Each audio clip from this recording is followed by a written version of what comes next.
So let's say you have a cardiac arrest and you need to hook the patient up to the pads. This right here is the cord that you want to use for the pads. The end looks just like this. You just take this off and this end goes into the pads.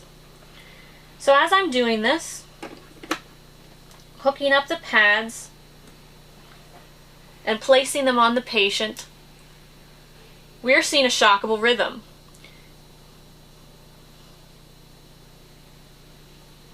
Push, analyze.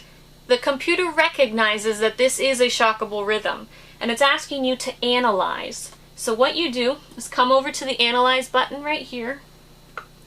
Analyzing now. Stand clear. Make sure everyone is clear of the patient. Shock advised. And it's telling you to go ahead and shock the patient. So you're looking around. Stand clear. Making Push sure shock button. no one is near. Our shock button is right here. Once again, check that no one is touching the patient. And you can go ahead and shock. Start CPR. Now the great thing about the Lifepak 15, it automatically starts counting down for you. And it also starts the CPR metronome, which tells you how often you should be doing compressions. Now if you think you're too good for that, or maybe you got a horrible headache and you don't like headaches and CPR, they just don't mix, and you want to turn it off, all you have to do is come over to the CPR button and click it once and it's silenced. Also, it tells you how many shocks have been given. So far we've only given one shock. And that's how you work a cardiac arrest. Once this comes down, it's going to ask you to reanalyze. This is the point at which you do check for a pulse and all that, and hit the Analyze button again.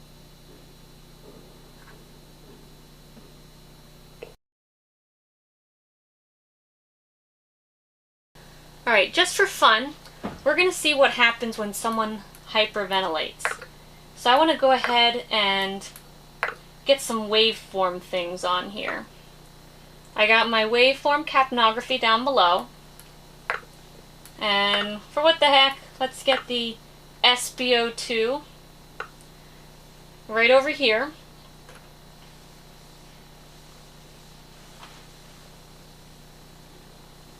Okay. So I'm going to start hyperventilating. Well, first I'm going to get a normal breathing pattern down below here, and then I will start hyperventilating. I'll give you a thumbs up.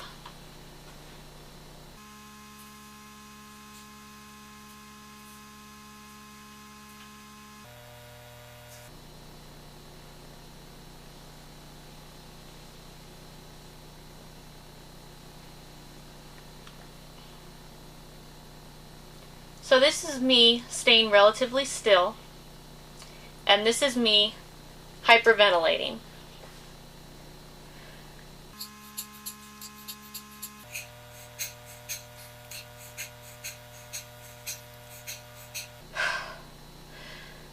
Whew! I'm feeling lightheaded.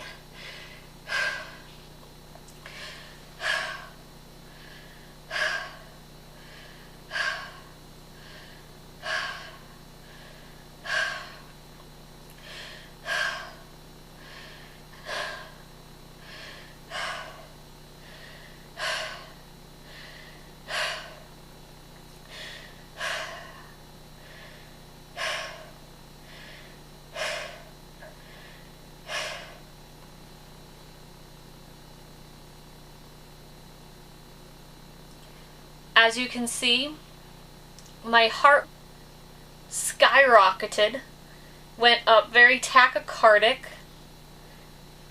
My SpO2 was really high because I was retaining all my oxygen.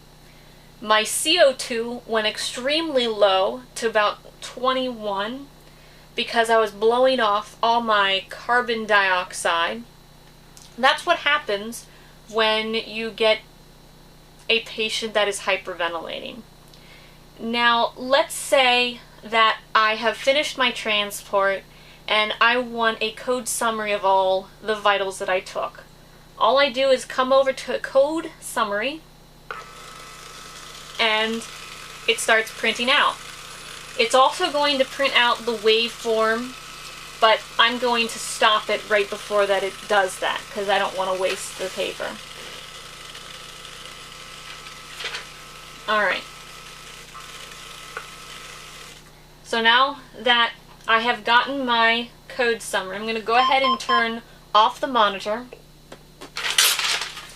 Now when you look at this, we are given the times that vitals were taken. It tells you when you took a BP, another BP, a couple of vital signs. It has heart rate if they were attached to the heart monitor with electrodes.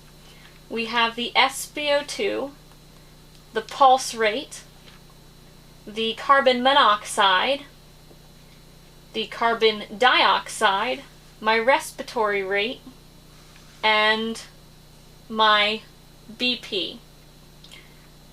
And these are great when you forget to write a specific vital down. And if I had put in the name and all that, it would appear up here. Remember that I turned off the machine and turned it back on so I could get a fresh set of vitals. And that is how you use the Lifepak 15.